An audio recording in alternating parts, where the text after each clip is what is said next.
Palavra Final, com Alexandre Garcia, direto de Brasília. O depoimento do ministro da Justiça e da Segurança Pública, ex-ministro do Supremo, ex-presidente do Supremo, Ricardo Lewandowski, na Comissão de Segurança Pública da Câmara, acabou reavivando uma questão muito séria, institucional, constitucional, sobre as liberdades dos nossos representantes diretos. Artigo 53,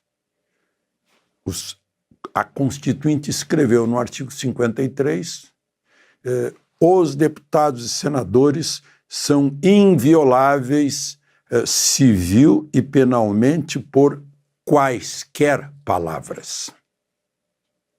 Eles não são invioláveis se cometerem um homicídio, se forem flagrados assaltando um banco, né? Se forem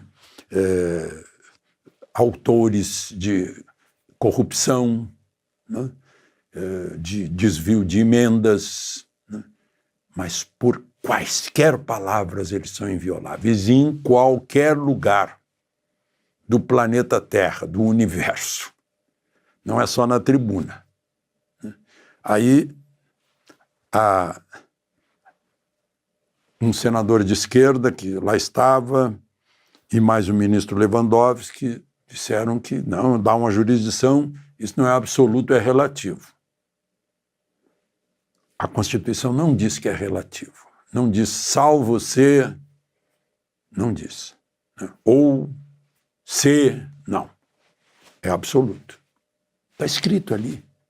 Eu sei ler, eu fui alfabetizado, eu sei ler e interpretar texto. Ganhava boas notas na interpretação de texto no grupo escolar.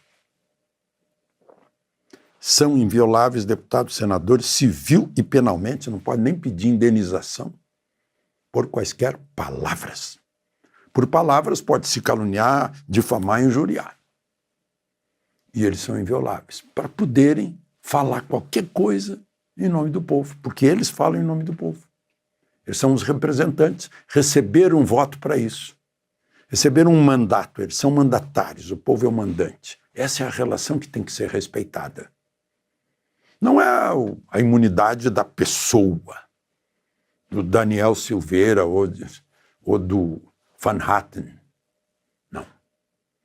É o que eles representam. É o mandato, que é sagrado no Congresso Nacional, no Congresso dos Representantes do Povo. Isso é democracia. Mas tem lá. Então, levantou-se essa discussão e agora criou-se, por causa disso, como consequência daquele bate-boca que houve lá, criou-se uma frente parlamentar de defesa da liberdade de expressão. Certamente da liberdade de expressão de todos, dos mandantes e dos mandatários. Isso é democracia, liberdade de expressão. Sem liberdade de expressão não existe democracia. Não?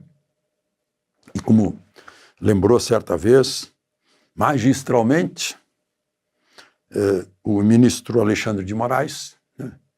Quem não quiser ser satirizado, ser criticado, não se exponha na vida pública. Não? É o ônus da vida pública. Ser xingado. É o ônus. Né? Bom, tem um outro caso aí que está em discussão também. O advogado de Bolsonaro deu uma entrevista no Estadão de hoje,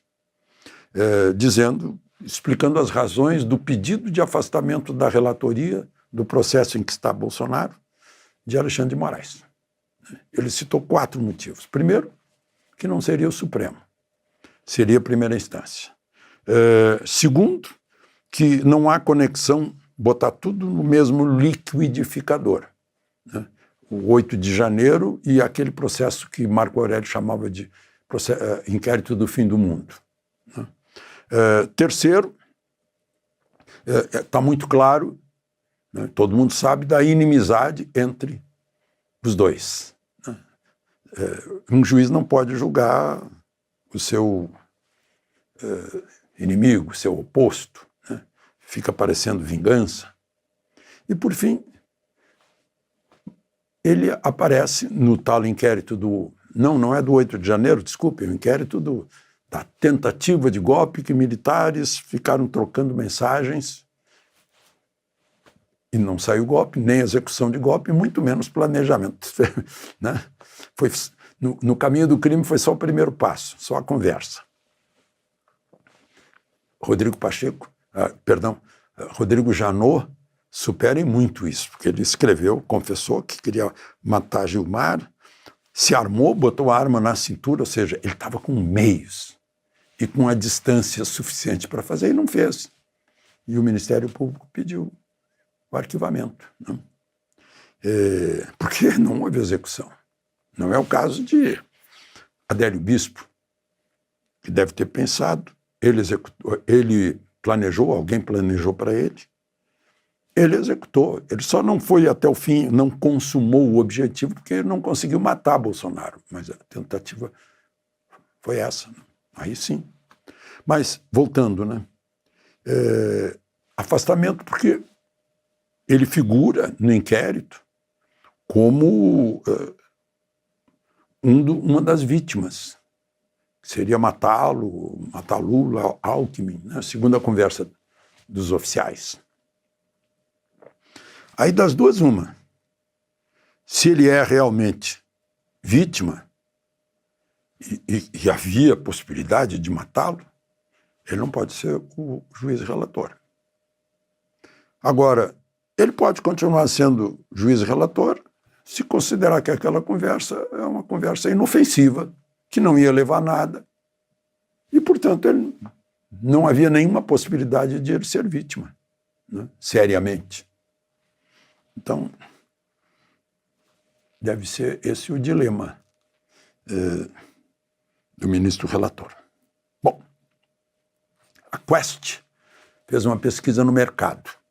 Entre agentes do mercado em geral, administradores, diretores, analistas, enfim, operadores, economistas, deu 90% de avaliação negativa do governo Lula. A avaliação positiva, 3%, regular 7%.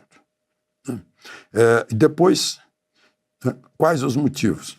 Gastos crescentes, dívida pública crescente, juros crescentes, dólar crescente, inflação crescente, tudo em consequência dos gastos desequilibrados em relação à arrecadação.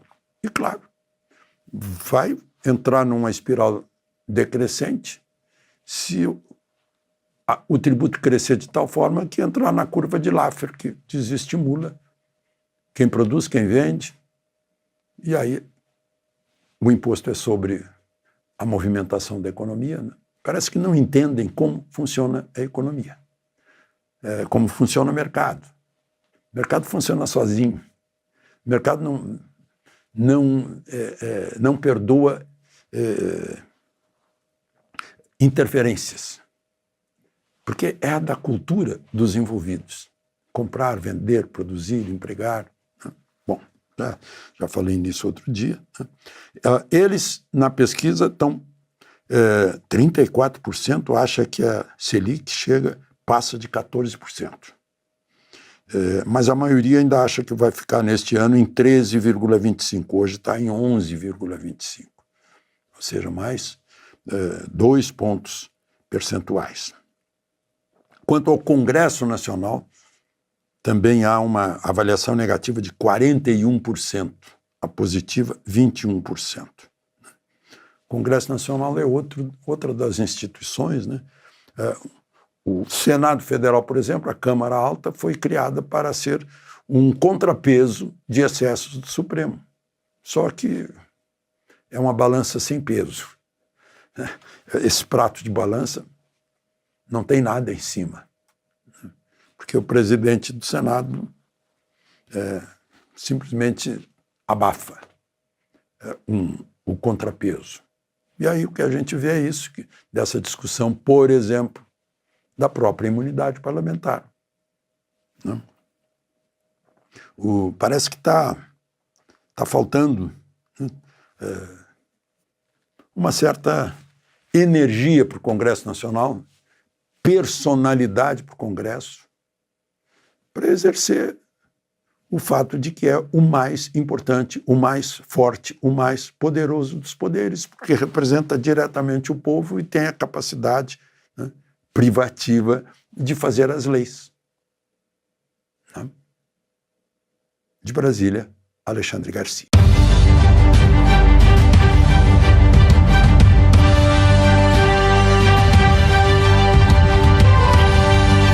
A palavra final com Alexandre Garcia, direto de Brasília.